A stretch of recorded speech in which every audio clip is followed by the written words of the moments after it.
አባቶቼ ካህናት፣ ለተልእኮ የምትፋጠኑ ወንድሞች ዲያቆናት፣ የትንሣኤው ብርሃን በሕይወታችሁ ይገለጽ ዘንድ በአጸደ ቤተ ክርስቲያን የተሰበሰባችሁ ማኅበረ ምእመናን ሁላችሁ በእግዚአብሔር ስም እንደምን አላችሁ? ብርሃነ ትንሣኤውን እንድናይ የረዳን በሞት ላይ አቅም አግኝተን የትንሣኤ ልጆች እንድንሆን በኩረ ትንሣኤያችን ሆኖ ትንሣኤያችንን ያረጋገጠልን መድኃኔ ዓለም ኢየሱስ ክርስቶስ ስሙ ለዘለዓለም የተመሰገነ ይሁን። እንኳን ለብርሃነ ትንሣኤው በሰላም በጤና አደረሰን አደረሳችሁ።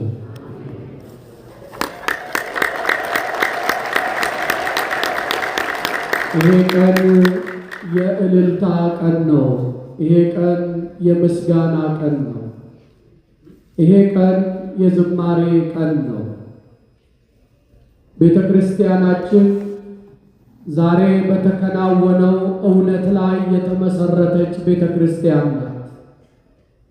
ሐዋርያው ቅዱስ ጳውሎስ ክርስቶስማ ካልተነሳ እምነታችን ከንቱ ናት ይላል። መድኃኒታችን ሞቶ የቀረ ቢሆን ኖሮ ዛሬ ነጭ ለብሶ በአጸደ ቤተ መቅደሱ መሰብሰብ አይኖርም ነበር። እሱ ከሞት ስለተነሳ የእርሱ ልጆች የሆንን እኛ ነጭ ለብሰን ሞት ሆይ መውጊያ የት አለ፣ ሲኦል ሆይ ድል መንሳት የት አለ ብለን ለመዘመር በቅተናል። ይህች ዕለት የእልልታ ቀን ናት፣ የምስጋና ቀን ናት፣ የውዳሴ ቀን ናት። ለእግዚአብሔር ክብር እልል እያልን የምናነጋባት እንኳን አደረሳችሁ። ወንጌላዊው ቅዱስ ዮሐንስ ስለ መድኃኒታችን ስለ ኢየሱስ ክርስቶስ ትንሣኤ የመዘገበው ወንጌል በቅዳሴው ላይ ተነቦልናል።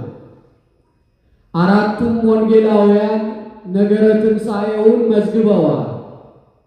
ወንጌላዊው ቅዱስ ዮሐንስ አንዲት ውለታ የተደረገላትን ሴት በማስታወስ ይጀምራል። መግደላዊት ማርያም ገና ጨለማ ሳለ ወደ መቃብሩ መጣች ብሎ ያወሳታል። እርሷን ማንሳቱ ያለ ምክንያት አይደለም። ምንም እንኳ ጌታ ኢየሱስ ክርስቶስ ወደ እርሱ የመጡና የተቸገሩትን ያለ አድልዎ በአንድነት ለሁሉም ቸርነት ያደረገ ቢሆን ይህች እናት ይህች እህት የተደረገላት ግን ከአይምሮ በላይ ስለሆነ እንቅልፏን መሰዋቷል። በዚያ ሌሊት ከነበረው ፍርሃት ጋር ልቧን አለማስተሳሰሯን ሊያወሳ ወዶ ይጽፍላታል። ገና ጨለማ ሳለ ወደ መቃብሩ መጣች።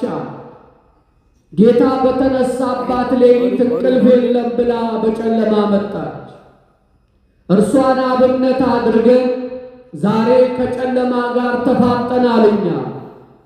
ይህች ጨለማ የሚተኛባት ጨለማ አይደለችም።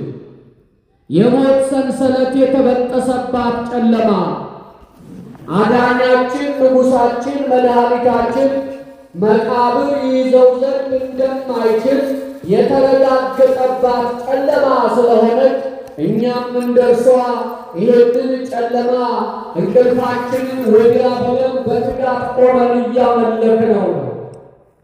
ገና ጨለማ ሳለ ወደ መቃብሩ መጣች። ያ ጨለማ በጨካኞች አይሁድ የተያዘ ጨለማ ነው። አንዳንድ ጨለማ ከሌሎች ጨለማዎች ይከፋል። ወደ መቃብሩ ዘወር የሚለውን በሕይወቱ ፈርዶ ካልሆነ በቀር ወደ መቃብሩ እንዳይመጣ መቃብርን በጠባቂዎች ያስጠበቁ ገዳዮች አይሁድ የያዙት ጨለማ ነው። ያ ጨለማ ወገኖቼ፣ አንዳንድ ጨለማ ከጨለማነቱ በላይ በክፉዎች ሲያዝ አስፈሪ ነው። ክፉዎች የያዙት ጨለማ ድርቅ ሞት ይገኝበታል። ያንን ጨለማ ተጋፈጠችው በክርስቶስ ኢየሱስ ፍቅር። የክርስቶስ ፍቅር ከጨለማው ጋር እንድንፋጠጥ ያደርጋል። ጨለማ ኃጢአት ነው። ከኃጢአት ጋር እንድንፋለል ያደርጋል። ፍቅሩ የገባው ሰው የኃጢአትን ጨለማ በድፍረት ክርስቶስን ይዞ ሰንጥቆ ለማለፍ ገስግሶ ይመጣል። ገና ጨለማ ሳለ ወደ መቃብሩ መጣች። የሚደንቀው ወደ መቃብሩ ስትመጣ ሽቱ ይዛለች። የኃጢአቷን ስርየት ለማግኘት የሰለጠነብኝን የአጋንንት አሰራር አፍርስልኝ ለማለት ሽቱ ይዛ መጥታ ነበር ቀድማ። ያንን ሽቱ ሰብራ በጌታ ራስ ላይ አፍሳዋለች። ያን ዕለት ለመቃብሬ አደረገች ብሏት ነበር። ምን ማለቱ ነው? ለመቃብሬ አደረገች ማለቱ በዕለተ ትንሣኤ ሌሊት ገስግሳ እንኳ ሽቶ ይዛ ብትመጣ ሥጋዬን እንዳትቀባው ቀድሜ እነሳባታለሁ። ስለዚህ የመቃብሬን ሽቶ ቀድማ የቀባችኝ ማለቱ ነበር። በጨለማ ሽቱ ይዛ ገሰገሰች። ወገኖቼ ወደ ኢየሱስ ክርስቶስ የሚመጣው ከሽቱ ጋር ነው። ያ ሽቱ ብልሃተኛ የቀመመው መዓዛን የሚያጣፍጥ ተራ ሽቱ አይደለም። ወደ ጌታ ይዘን የምንመጣው ሽቱ ፍቅር ይባላል። መልሱልኝ፣ ምን ይባላል? ፍቅር። እንዲህ በአንድነት መቆማችን በፍቅር ከሆነ የዛሬው ቅዳሴ ብቻውን በቂ ነው ለዓለም። በመላው ኢትዮጵያ ኦርቶዶክሳዊት ተዋሕዶ ቤተ ክርስቲያን ባለችበት ሁሉ ይሄ ሌሊት በምስጋና በስብሐተ እግዚአብሔር ነው ያደረው። ሳምንቱን ሙሉ ቤተ ክርስቲያን በሰሊል ነው ያሳለፈችው። ለምንድን ነው ታዲያ አበሳችን የበዛው? ለምንድን ነው ታዲያ ሰቆቃችን የበረከተው?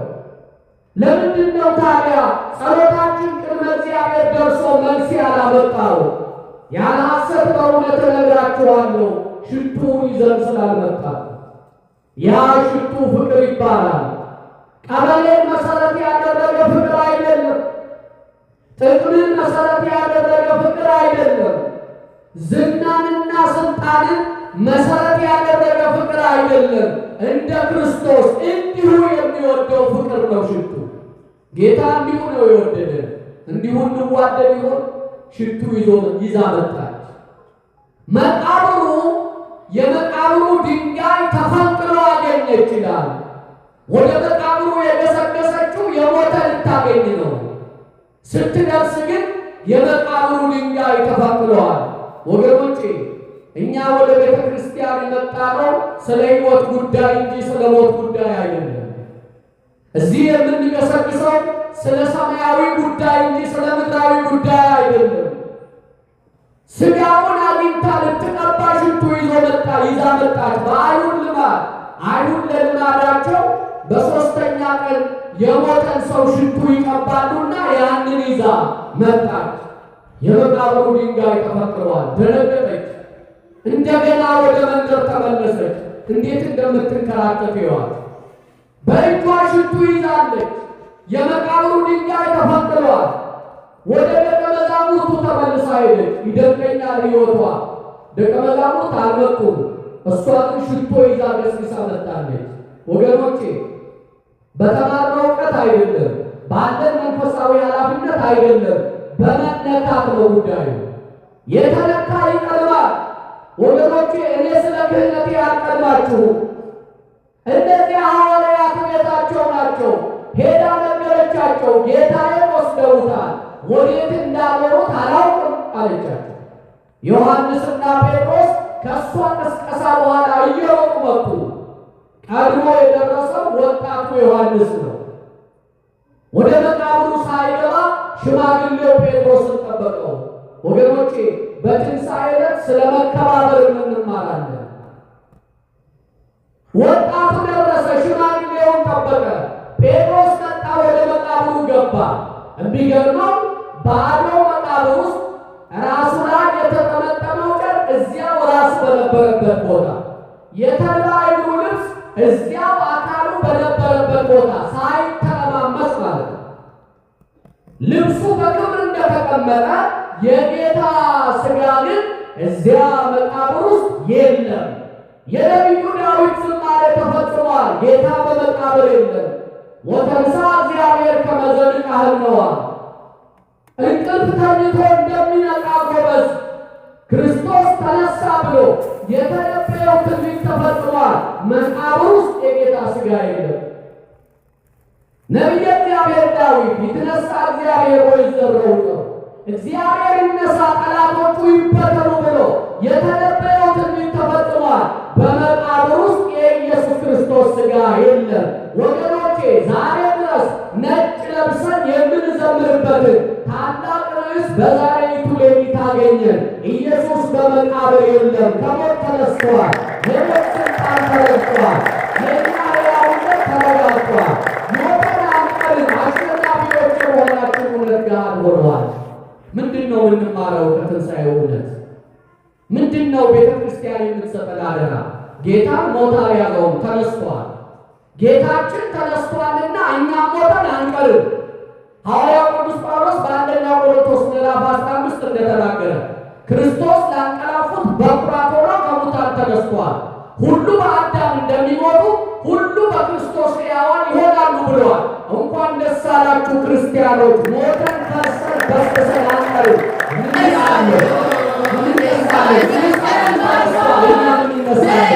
ኢየሱስ ክርስቶስ ተነስቷል። እኛም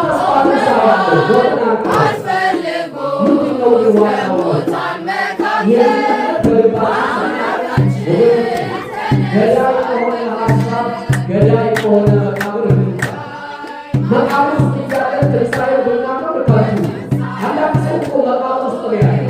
በሱሰኝነት መቃብር ውስጥ፣ በአሉባልታ መቃብር ውስጥ፣ በነገረኝነት መቃብር ውስጥ፣ ሕግ በመጣስ መቃብር ውስጥ፣ ስለ ገንዘብ በመስገብገብ መቃብር ውስጥ፣ ክርስቲያንነትና ክርስቲያናዊ መዓዛ በሌለ ማንነት እየኖረ የትንሣኤ ዕለት ብቻ ነጭ ለብሰን የላመ ጣዕም ስለበላን ታሪክ ስላስታወስን የምናመልጥ እንዳይመስላችሁ። ትንሣኤው የሚነግረን ከመቃብር ውጡ ነው የሚለው።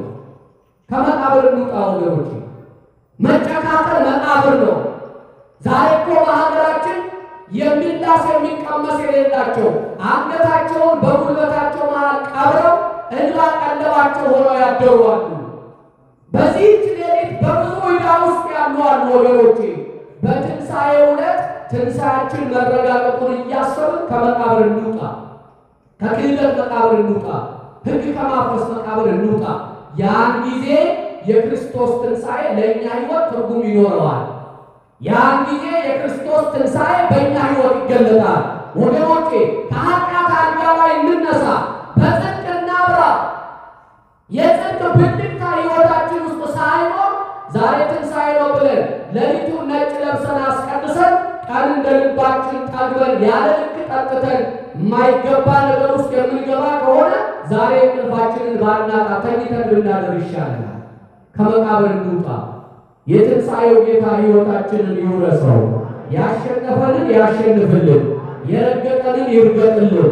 ሞትን ድል አድርጎ የተነሳው ጌታ በተስፋ ትንሣኤ አሻግረን እያየን እንድንኖር ይርዳል። በዓሉ የበረከት የሰላም የቸርነት በዓል ይሁንልን። ወደ ቅዳሴ